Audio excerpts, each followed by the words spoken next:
Dear students, in this video, we are going to carry forward our discussion on friction. In the previous video, I told you that friction is basically of three types: static friction, limiting friction, kinetic friction. But now let me apprise you with some of the very important facts about friction.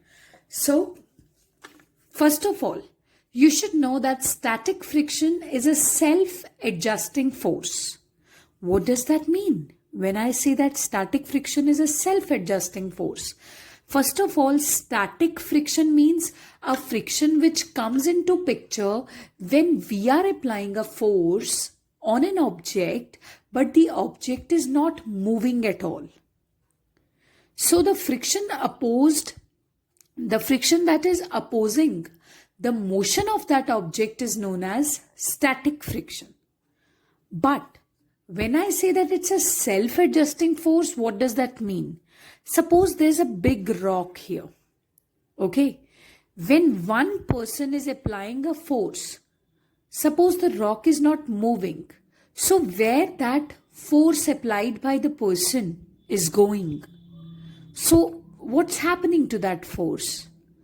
To this, I would say that the force applied by that person is actually getting balanced by the frictional force which is being there, which is present there. Now, when his friend also joins him, and now two of them are applying the force on the same rock to move it. Suppose even now the rock is not moving. The force has been increased, but even then the rock is not moving.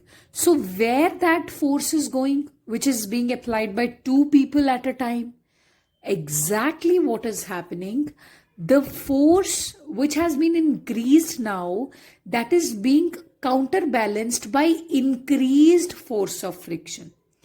यानी rock उतना ही force of friction लगाएगी अब जितना इन दोनों ने force लगाया है, and it will try to balance those forces, applied forces, and in turn the rock will not move. So what are we getting from this? That actually when we are applying a force to move the object, we experience friction, right? And that friction is a kind of self-adjusting stuff, because when one person was applying the force, it was getting balanced by the friction. When the increased force was being applied, it was again getting balanced. So there's something which is balancing the force of two people, isn't it? So yes, I would say that it's a self-adjusting force.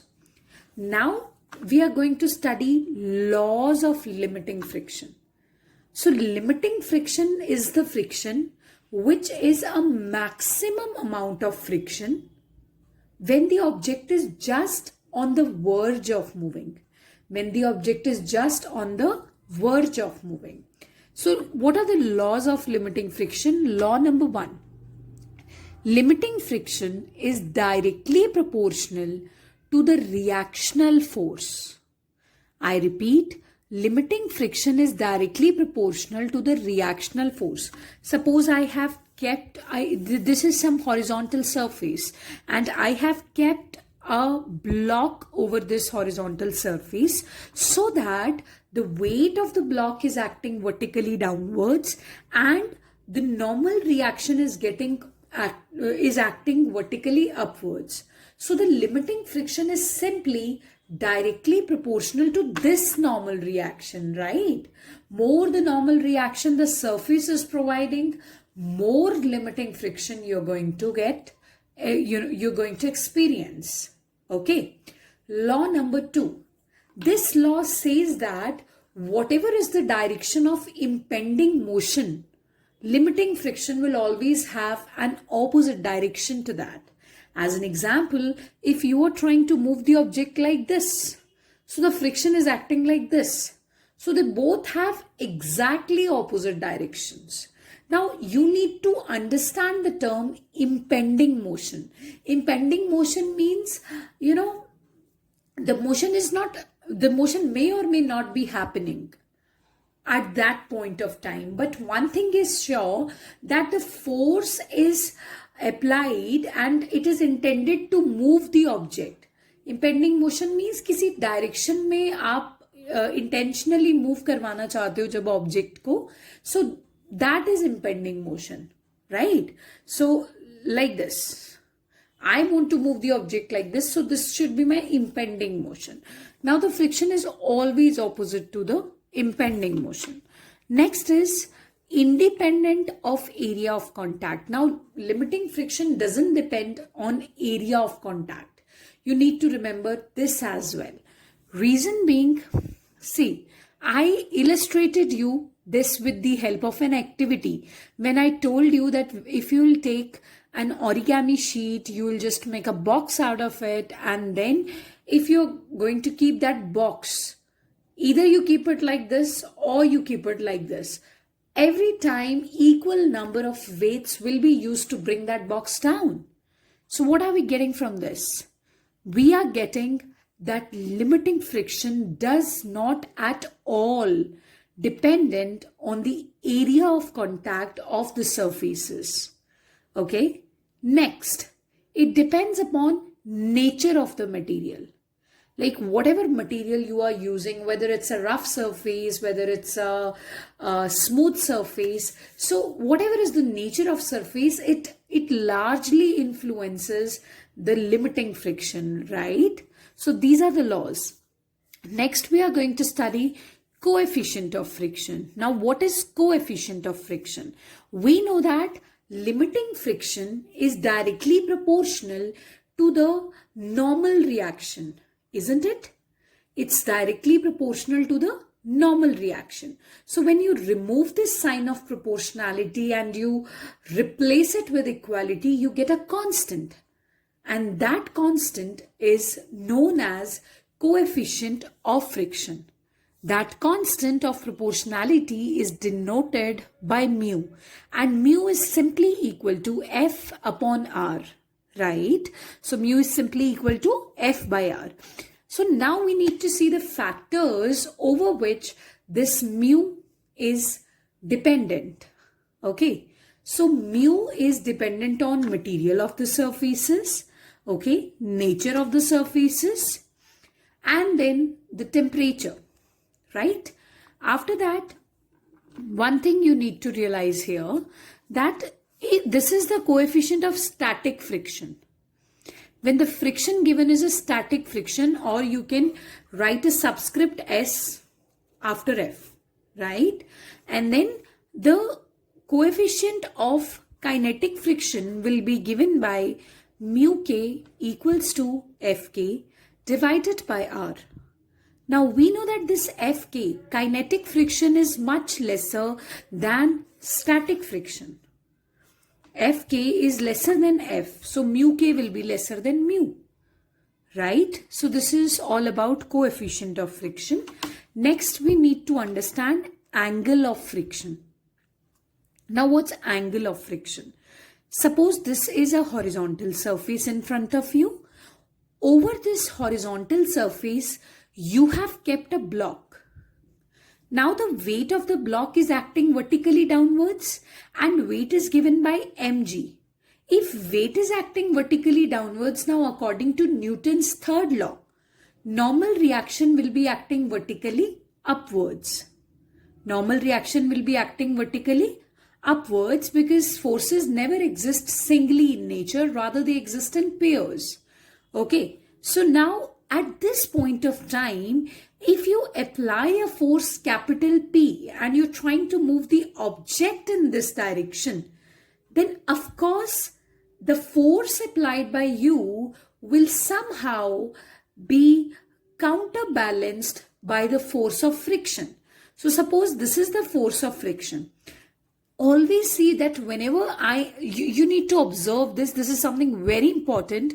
Whenever I am drawing a diagram, I am showing the force of friction here, because exactly this is the position of force of friction. This is where you are going to find it.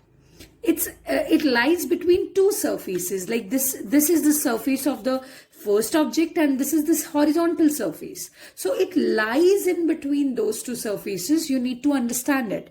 That's why I'm showing it with a bigger arrow over here. Now see, this is the force of friction, this is the reactional force. Now these two forces being vector quantities will have some resultant also.